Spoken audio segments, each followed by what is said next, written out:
Hello and welcome to the ECPPS Podcast. I am Clay Mercer, and with me today, as always, is Board Chair Angela Cobb. Angela, welcome back to the show. Thank you. It's a pleasure to be here. Last time we were together, you were talking to me over Zoom, and you said you love just being here inside the studio. It's just a different type of feel. It is a different type of vibe to have a microphone in front of you and be able to see people face to face. I like that contact much better than a screen. Yeah, and I need some warm feelings because January has been very, very cold. Yes. And it's cold right now, too. So thank you all for joining us here. We have a great show ahead. Of course, we will recap some of the special moments from the recent board session that took place. But before we get there, as we were talking a little bit about January, it is Board Member Appreciation Month. And Dr. Keith Parker, superintendent, gave staff a chance to give their thoughts about the board. And there was a lot of positive thoughts from the staff. And I think that just makes you feel good that the morale is so high within the district. I'll speak a little bit about that and the importance of the staff just loving where they work. It is, well, to me, it's the number one thing that matters, because if you are not satisfied and happy and excited about your work environment, that's already a strike against you wanting to be there and be involved. Mm-hmm. Dr. Parker surprised us. We had no idea that he was going to, quote unquote, roast us in front of everyone in the room and on the YouTube channel. Yeah. But it was really nice to hear the things that we try to do, the image that we try to have of being district forward and student forward and staff advocates, and a lot of the comments I think showed that, and so that was a really pleasant surprise. And I told him afterwards, a gift is nice for board appreciation, but that was a really neat gift. Yeah. It was a nice gift to be able to have. And then afterwards, I called my son and I said, Dr. Parker said that your child is already going to be enrolled in ECPPS, even though he's only 1 year old. Wow. So I'm manifesting, so it was a good feeling for all of us to be able to hear that what we think we're doing, we actually are doing. I think you have it in your mind that you are doing well, but then when you hear it, especially from your coworkers, your staff, the board members, it just makes you feel so good. So that was really a special moment. And other special moments that have happened in the district take place on the field. And we want to put a little spotlight on the sports side of things. And we want to recognize Mr. Antonio Gomez, who's the coordinator of ECPPS Soccer League. And it's wonderful to see the youngsters get out there on the field and have a great time. That has been a wonderful addition to the district. Yeah. And the thing that about elementary sports, we're unique. There aren't very many elementary schools in districts around us. I don't know of any really that do elementary basketball. And that's where it started. Mm-hmm. And it went away for a little while because of COVID, and we were really excited to see it come back. There are so many more lessons taught in a team sport like that than just the physicality of playing the sport. That's correct. You learn, sportsmanship. You learn how to cooperate, work together, communicate, and it also sets the tone in the school. It gives schools a sense of pride. It gives them, it's teaching elementary kids what they're going to learn as a basis for when they get to middle school or high school, and then those high school sports kick in and it becomes hardcore. We have such great sports teams at our high schools, and so it's preparing students for that and seeing the success of the elementary basketball and then having soccer added. Yes. And no one has soccer, and so now you've got soccer, you've got another sport that appeals to, a different kind of athlete in some certain cases than basketball does. Yeah. And so we honored Coach Gomez because he took literally the ball and ran with it. I mean, he developed that program. He got people to buy into it. He made sure that everything was taken care of and the kids had a wonderful experience. And so now they have two opportunities at the elementary level to be able to start feeling like what it would feel like in a school sport to participate. Yeah. And it's very exciting, I think. It's wonderful to see the students out there just enjoying themselves, and I think Mr. Gomez understood the importance of it, and I'm so happy that it's going well within our district.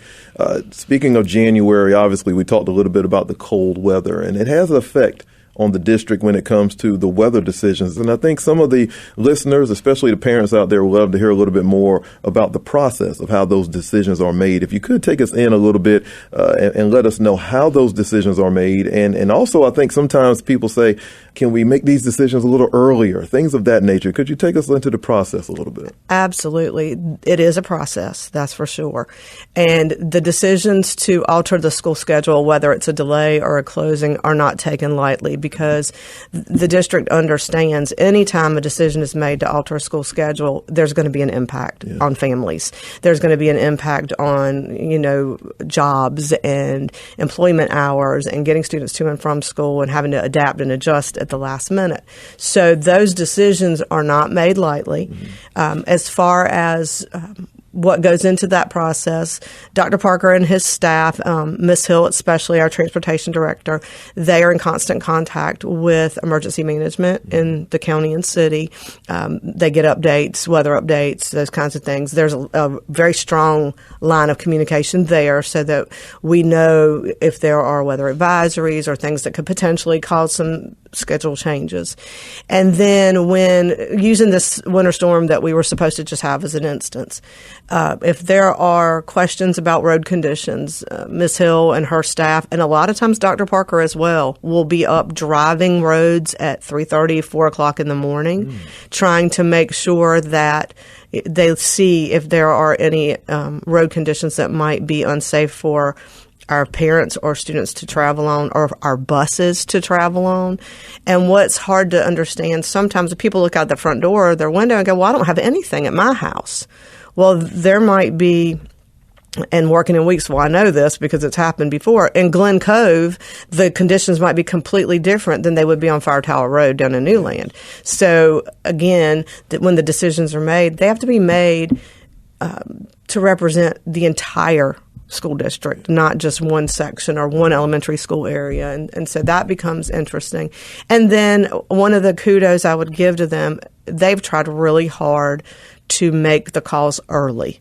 Now, traditionally, historically, you would get a 5:30 in the morning call, which then, and as a former single parent, I knew what those kind of calls would do to my life. And so you have to scramble at the last minute. And Dr. Parker has been very purposeful on trying to make calls the night before whenever possible.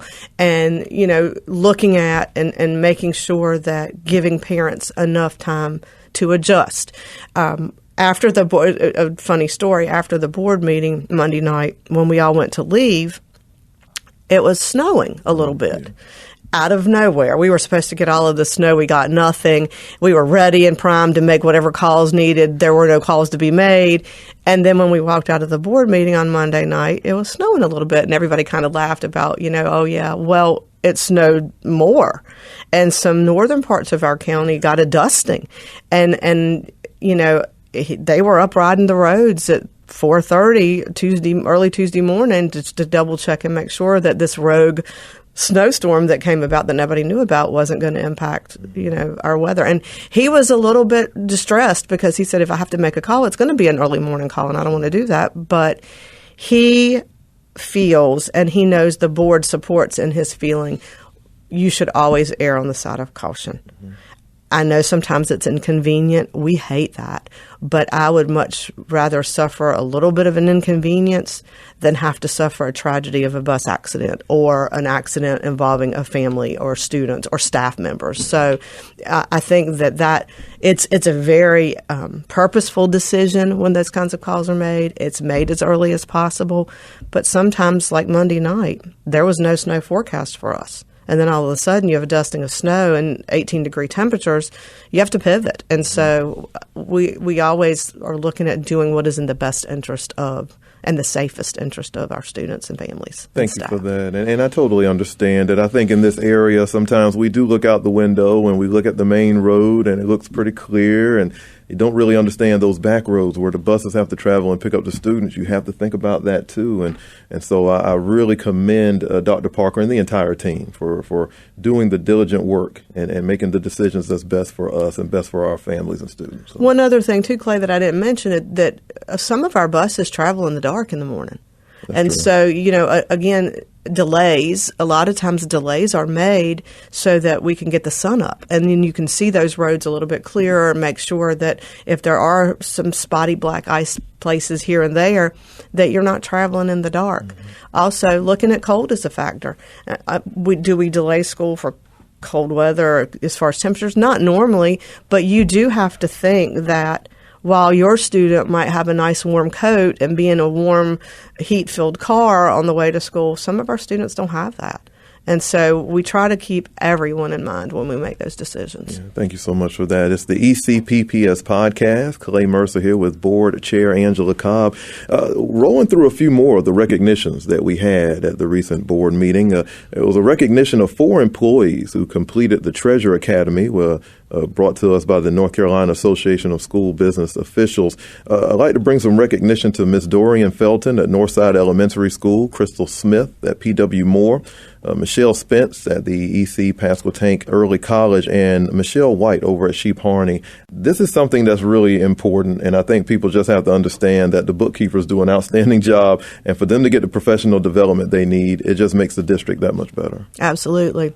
Those 4 ladies did those classes in addition to what they do every day. And so the classes, from what I understand from what Miss Tilley was telling us about, range in anything from bookkeeping procedures to even how to deal with difficult people. And what a lot of folks don't realize, bookkeepers in schools are not just bookkeepers. They wear so many different hats. And a lot of those ladies work with Infinite Campus and student data. Some of them are on the front lines at greeting people who come into the building. They work with students. They work with staff members. So they really wear a lot of different hats. And to be able to take part in this opportunity to get some professional development, it just makes them even better for our district than they already are, because they're wonderful, but they're just fine-tuning and honing their skills, and we really appreciate that. Yeah, so happy we were able to highlight them at the recent board meeting. Special recognition, and I'm so excited to learn more about Dr. Debbie Stooks and learn a little bit more about her history and what she has been to the district and her commitment to the district. Talk a little bit about her history, and how important she has been. So Dr. Stooks is a retired educator from Virginia, and she has come on board and worked in a variety of capacities with our district, working with principals in helping them grow in their capacity as leaders, working with other staff members, and pretty much, you think when you retire, you walk away from and you have time for family and you have time for yourself and time to pursue additional interest. And she really has walked away from retirement in Virginia and just immersed herself in Elizabeth City Pasquotank Public Schools. Yeah. And so any role that we've asked her to do, she's taken it on. And at first it started more of, I guess, in a part-time capacity, but a situation presented itself where we needed an interim career and technical education director, and she stepped in as the interim CTE director full-time after retiring and continued doing some other things in the district, some other roles in the district. And so we wanted to take the opportunity on Monday night at the board meeting to just recognize her and thank her for her service to our community, because she is on her time now, but she selflessly gave her time to our school district. And so one of her roles that's continuing right now is that she's not in that interim CTE director position anymore, because we have hired a new permanent CTE director, but she is working with our new director in capacity for transition. So, that too is she follows through. She's not just a come in and fix it type person, but she's a come in and work with different individuals in different capacities to make them grow and be the best them that they can be. Yeah, well, thank you so much, Dr. Stooks, for the time that you have put in. And it's a wonderful transition into CTE. And I think some of our listeners may hear those letters and may not know what it means. So we have a special guest that's with us here today who can give us a little bit more insight on that. And if you would take a little bit of time and introduce our special guest here today. I sure will. So with us today, we have our new Career and Technical Education Director, Morgan Murray. And Morgan is a product of our school district, so that's just a wonderful thing. We were talking on the way over in the car about how this position is almost a full circle moment for her. And so it's really nice to be able to see a student come from our school district and then go out in the world, but realize that this school district gave them such a foundation, and then to come back and give back is pretty great to see. So Morgan is with us today, and she's going to share some things about herself and CTE and her vision and the direction. And it's an exciting time, I think, for our school district, but also for Elizabeth City, for our community, because one of the things that I think you're going to hear from Morgan is how we have we're really reaching out for community partnerships even more in so many different capacities and giving our students opportunities. So I'm not going to say any more. I'm going to let her do that part. But we're really glad to be able to have her with us here today. Yeah, so happy to have you with us, Morgan. And again, you're a product of this district. Speak a little bit about your history here within the district and let the listeners know a little bit more about you. Thank you so much for having me. It certainly has been a full circle moment for me. I've been raised in Elizabeth City. It's where I'm from. I attended Weeksville Elementary, River Road, and then Northeastern High School. And I myself was a CTE student. And I have so much respect and such a deep, profound passion for CTE because it shaped who I was, who I am. I took health science courses in high school. I took food and nutrition courses. But where my heart and passion lies is in agriculture, And with that, I had wonderful mentors, and there were just so many opportunities for me to explore my passions. And that's where I grew, and I found new skills, and I built my confidence up to be able to go out into the workplace. Upon graduation, I ended up attending NC State University, where I majored in agricultural science. I minored in animal and poultry science and agricultural business management. I ended up coming back home, and I taught agriculture. Well, not only agriculture, I also taught drone technology and career management. And so, it just goes back to not only did I have a passion in agriculture, but also in different career pathways. Yeah. And so really just meeting the needs of our students and being someone who can listen and try to direct them into a career path of their choosing. And I'm just extremely excited to be here, excited for this opportunity, and excited to see the future of CTE in Elizabeth City Pasquotank Public Schools. It's wonderful to hear, and we're going to talk about some pathways in just a few moments. Yeah. But for the listeners who may not know what CTE means, could you explain those letters and kind of what our students are able to embrace when they become a part of the program? Absolutely. So CTE stands for Career and Technical Education. And these courses include health science courses, agriculture, construction, automotive, food and nutrition. And it gives students the opportunity to experience work-based learning, to become more aware of themselves, to figure out what it is they want to do, what path they're going to take. It gives them the opportunity to earn industry-recognized credentials that's going to help them after they graduate high school, whether they go to a university or into the military or directly into the workforce. And it allows them to build relationships and to network and to meet business professionals that could perhaps help them land a job or give them direction of what it is they exactly want to do. Yeah, it's the hands-on learning that's exciting for me. I mean, they get that real, true experience that's going to help them out. Could you imagine your career and where you would be without this program? Absolutely not. Absolutely not. Looking back, I used to want to be a veterinarian, and that's always what I wanted to do, and that was the path that I was going to take. But if someone was to ask me, what exactly do you enjoy doing? It's sharing my experiences with others and sharing my passion and communicating. I'm a people's person. Yeah. I love learning. I truly believe in lifelong learning. Mm-hmm. I like to be challenged. And so I owe my career and everything to career and technical education and the mentors and supporters and this community. Wow.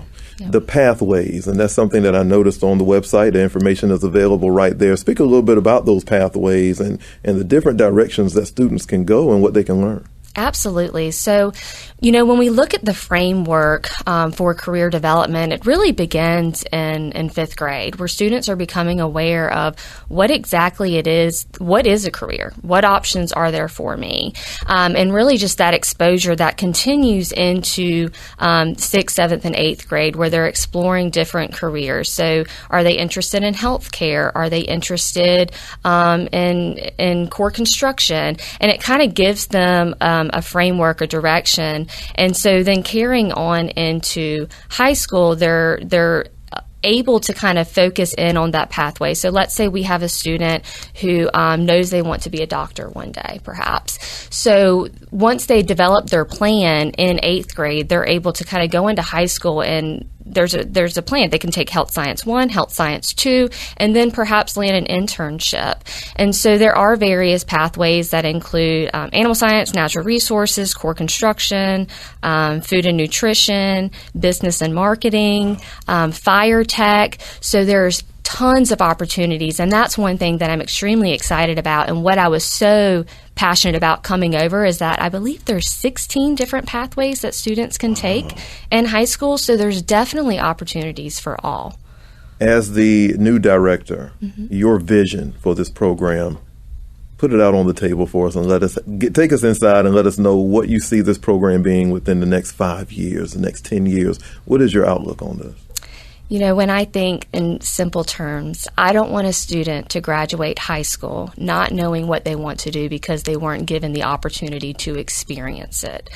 And so that is my goal, to ensure that students have a clear direction and that they're exposed to all these different opportunities. I don't expect a student to know 5th grade, 6th grade, 7th grade what it is they want to do. I mean, if they do, that's great, but it's just exposing them to all the different directions that they can go, and really just making sure that we're meeting their needs for sure.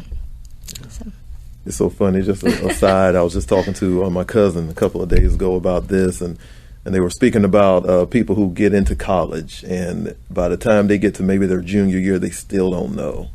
It's interesting, and so when I hear about this program, CTE, and what it provides, that hands-on training so early, it changes. It can change a life, because sometimes you just don't know until you actually experience it, and that's what I love about this program. I like how you said that. And so I have an experience with a student before that they wanted to be a veterinarian, and so I made some calls and connections, and she landed a job as a kennel assistant, I believed, and she came back and she was like, Miss Murray, this is not what I want to do. And I'm like, that's okay, though, because that was still a win. I agree. Because if she didn't get that experience, she could have graduated, went on with that direction to go to vet school, and then later down and all the money later figured out that wasn't where her passion lied.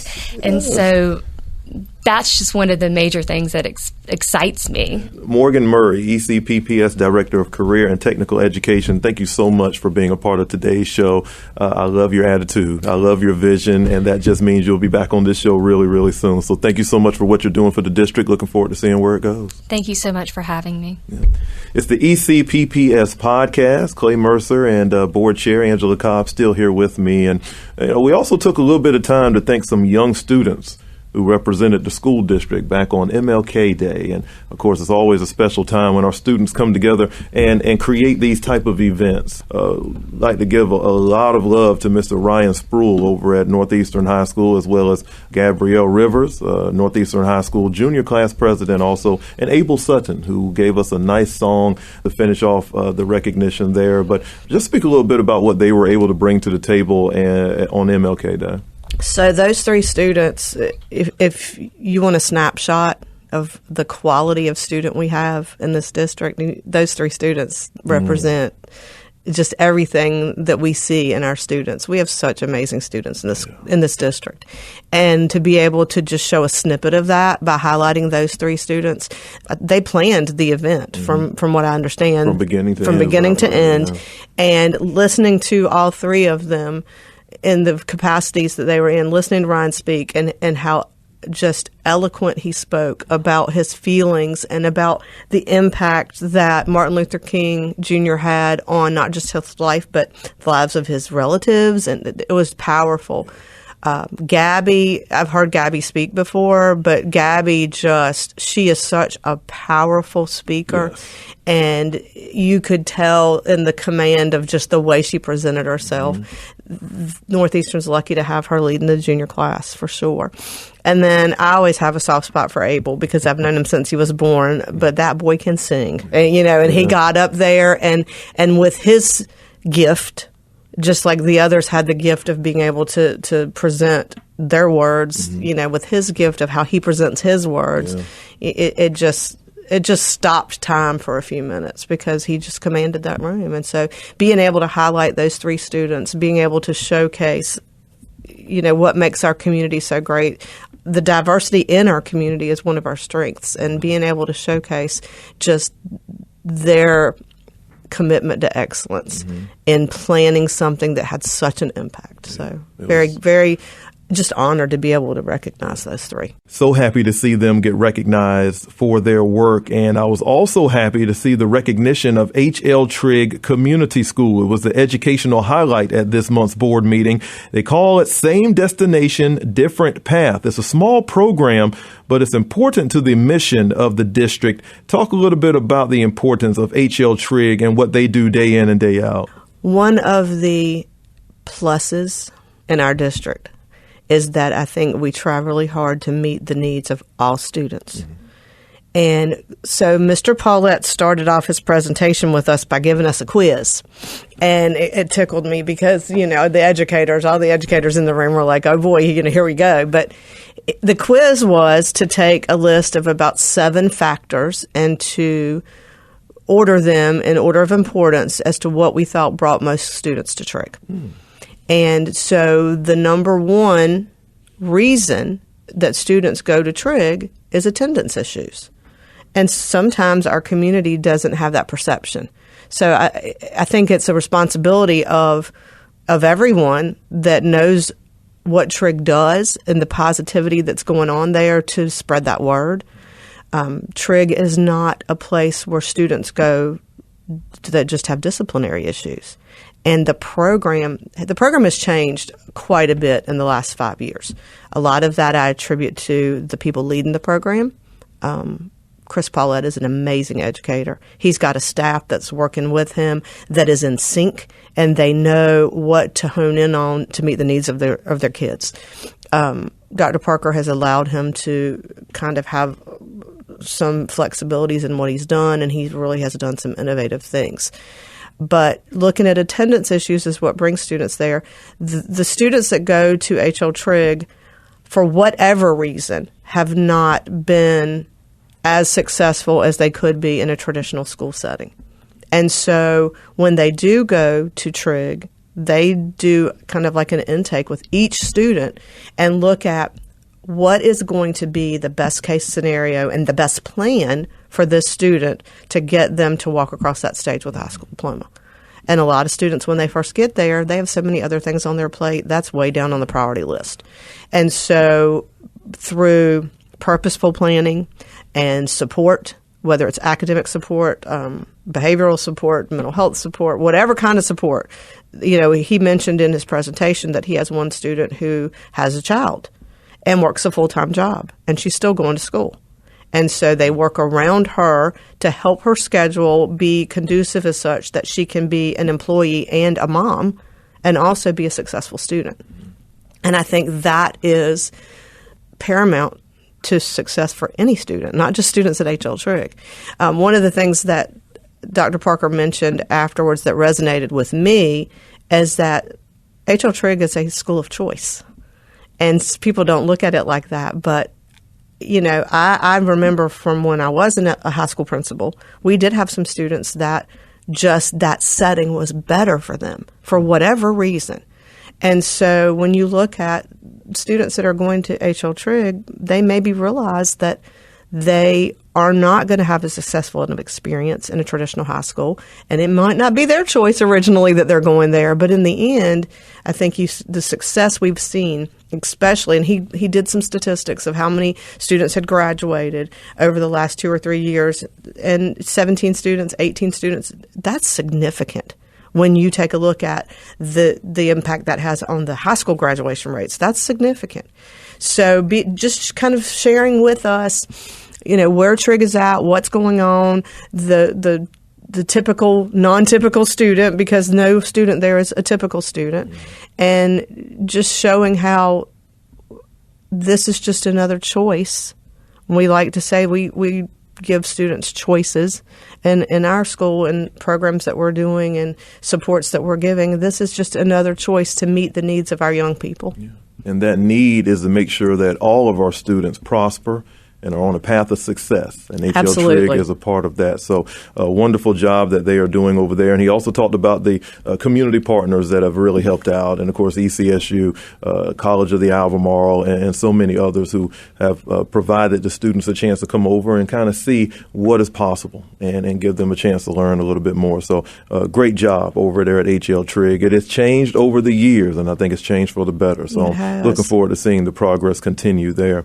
Now, we're near the end of today's show, but I want to bring a spotlight to a brand new documentary that so many people are talking about, brought to you by our friends over at EdNC, and it focuses on the life and legacy of Mr. P.W. Moore. Now, you know him as the first president at Elizabeth City State University, a transformational educational leader here in northeastern North Carolina. This is a wonderful documentary, and I wanted you to kind of talk about it and let people know what they can expect to see from this wonderful documentary. So we had a videographer who pretty much spent a year in P.W. Moore on a daily basis, capturing the essence of that school, if you will, and the impact that the community schools model has had on our community, and especially the students at P.W. Moore.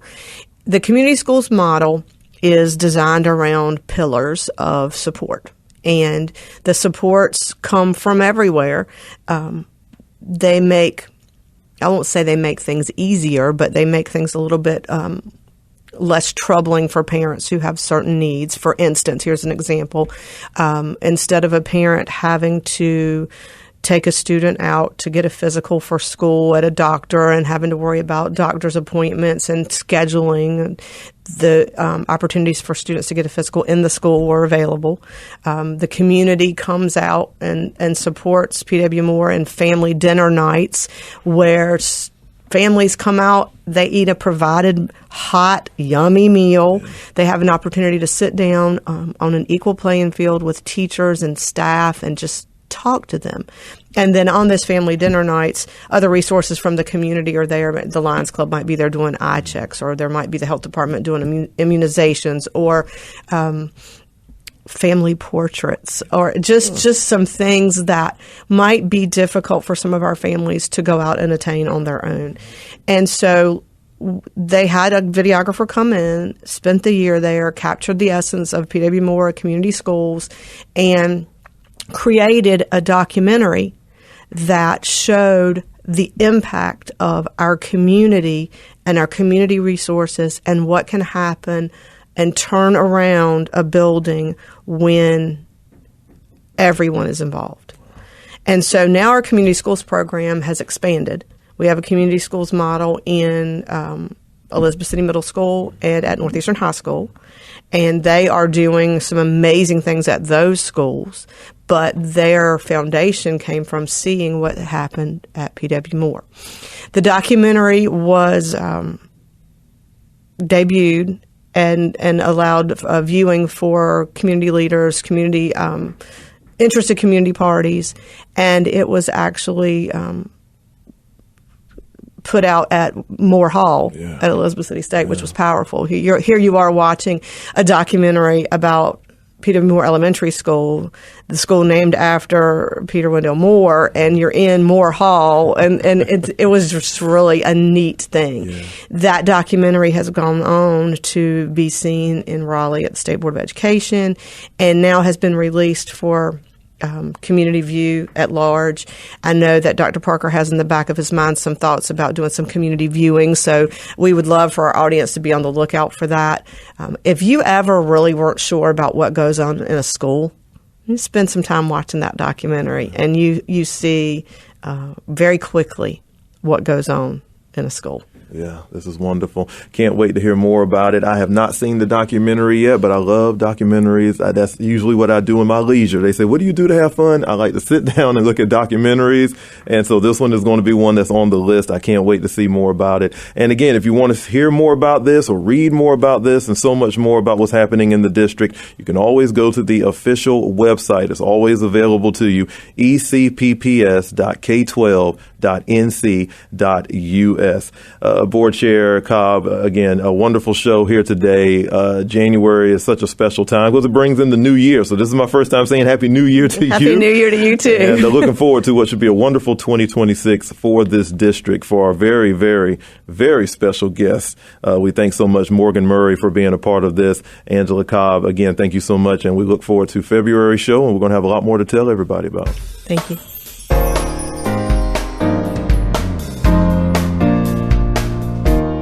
The ECPPS Podcast is powered by Elizabeth City Pasquotank Public Schools in collaboration with the Elizabeth City State University Department of Radio and Television Services. Recorded and produced at WRVS Studios on the campus of ECSU.